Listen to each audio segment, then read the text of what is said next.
Welcome to Random Club. That was fucking brilliant.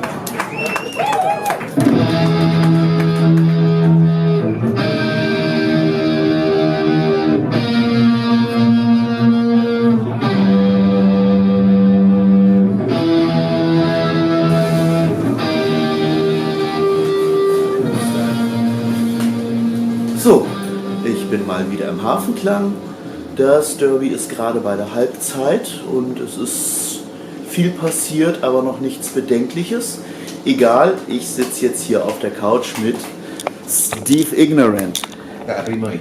Hello, it's Hello. Nice to have you here after 2 years. We planned this interview 2 years long, I think. Yeah, it's taken a long time. Yeah.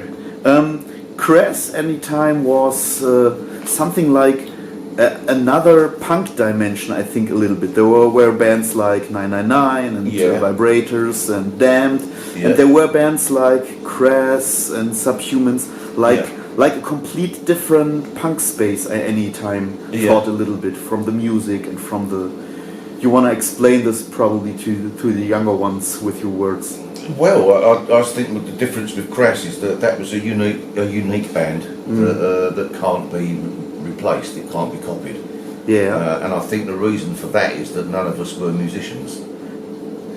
So the bass player could play bass, but he certainly wasn't a bass player, and he would agree with that. The lead guitarist could play guitar, but wasn't on the guitar. We all came from different musical backgrounds. Okay. And there was obviously with Penny Rambo at the forefront.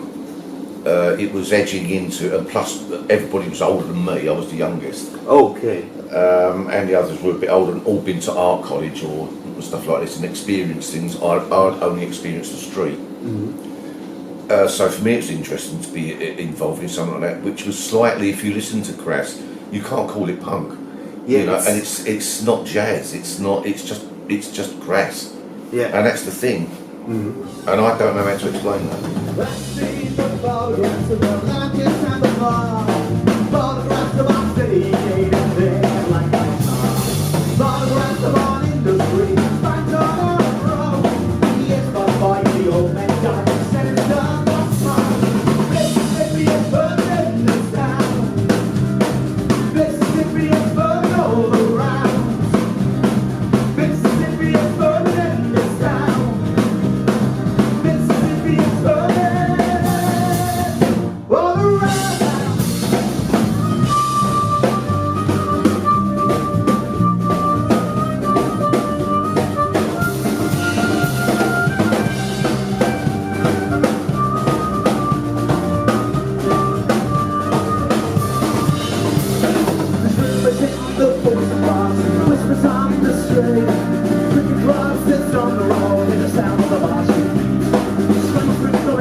I self-made the experience I made myself. I hear the songs and it's something different. Well, even outside of punk, no other band ever has done this way, I think, a little bit. Well, I always had arguments with Paddy Rambo, who was always pushing to go towards the avant-garde or the slightly jazz side of things. And I got that, but I was like, no, not too far, because then it alienates me.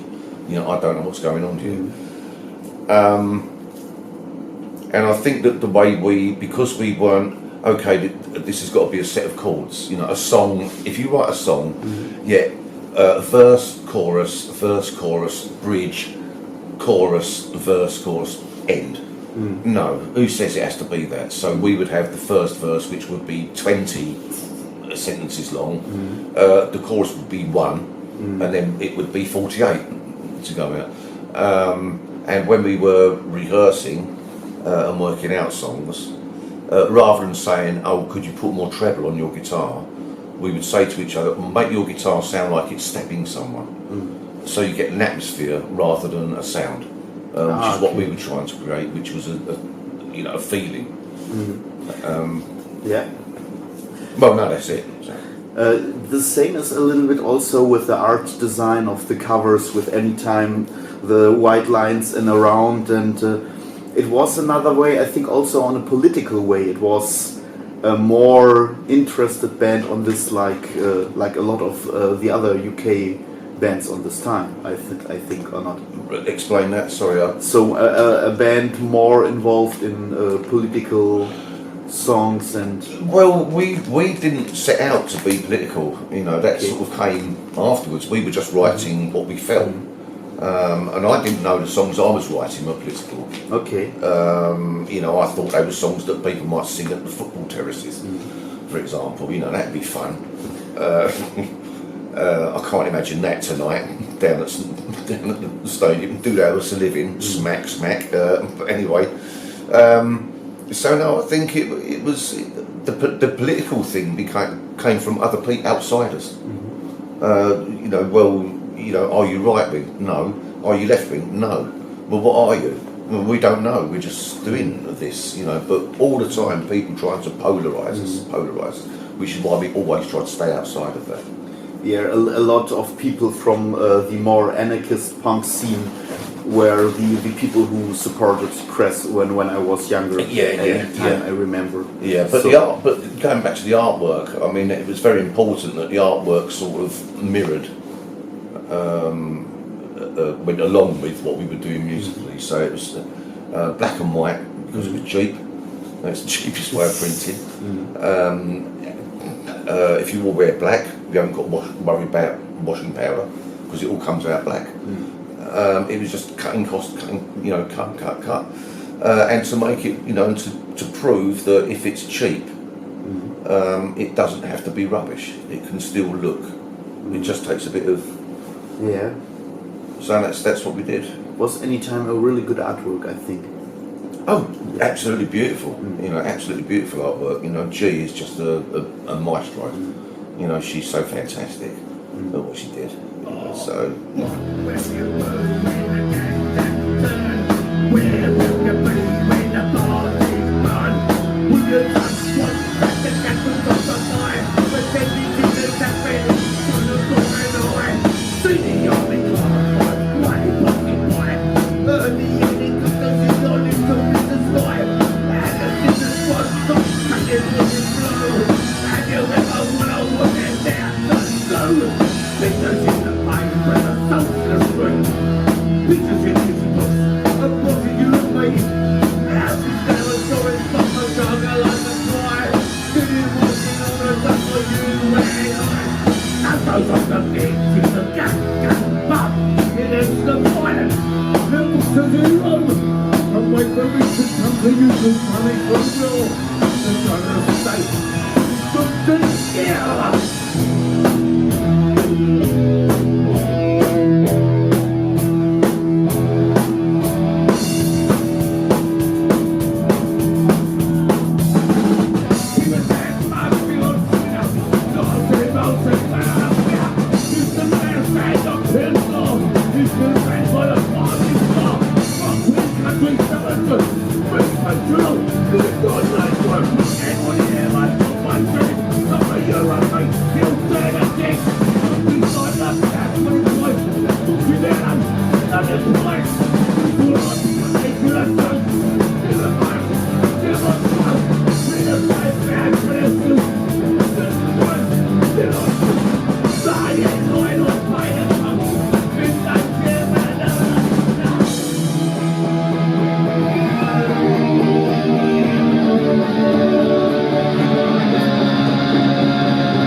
What is now? The band where it was over and now you have a few new musicians, and you are now playing the old songs more original or more with an own. More original, but this band, who were all younger than me, I'm now the oldest. I used to be the youngest, now I'm the oldest. Okay. I think that's called irony. Somehow they've managed to take it right back to the grassroots, and it sounds to me like Crass, but a bit more polished, if you like. Okay. You know, not so much feedback. You get better PAs these days, but they're all of them in their own individual way are injecting something into this, which is what they are picking up from when they were listening to Crass when they were younger. Okay. So it's that kind of thing. So it's on one way it's more old school, and on the another way it's with something new in it. It's what they're bringing to it is what their take on Crass was, and I'm just a mouthpiece, and Okay. I think that's fantastic because it's one day I won't be able to do it anymore. Okay. You know, that day has got to come. Okay. So yeah, but that's what they're injecting is their idea of what they felt when they were in their teenagers. Okay. So you try to stay on stage as long as you can now to get back with the old things. Yeah. Will you write also some new songs, or are you preparing? Not for the Crass set. No. Okay. That has to stay as it is. You can't. I think that would be cheating to okay. it wouldn't be Crass. I'd have to call this band something different. Yeah. Post Crass or something, or pretend Crass or On that, it's good to call it Steve Ignorant and not the Crass. As you know, there are so many bands where only one person left and still using the other name. So it's really honest to call themselves. Absolutely, and we're not trying to be Crass. We're just trying to do the best we can to present those songs as they should be. Would you finally say, probably to the young guys who are going through the punk music from today and the other music from today, to explain them a little bit more what Crass so specially was, or what you would find, or what you would think they have to know about? That I can't say because I was in Crass. Okay. So all of these things we're talking about, I didn't know. Okay. I was just a singer in a band. Okay. It all came from the other side. So whatever came along, we went along with, or we fought against it. But that's all I could say is just keep going, keep trying. I'm not one for giving advice because I'm the worst person for that. But no, I'm sorry. It sounds like I'm being pretentious. Okay. But I'm not because I just can't answer that. Okay. You have to find out for yourself. You have something you like on music from today, especially, or you find so partly of innovation? What you like to hear now, or what you find? Oh, this is interesting. Yes, but I don't know what the bands are called because I tend to. It's when I'm down the pub and I hear something. I'm like, oh, I can put lyrics to that. Okay. And I'll try and remember the tune. Okay. But what I found I'm doing is going back to my roots. Reggae, ska, the Who, Small Faces, Motown, soul, that kind of thing, and trying to incorporate that into what I do when I'm writing songs now. Then thank you a lot. I hope for a great concert now. Me too. Okay. Yeah. Und wir gucken uns jetzt noch diesen Abend an, und auf das Spiel gucke ich erst später. Bis denne.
again.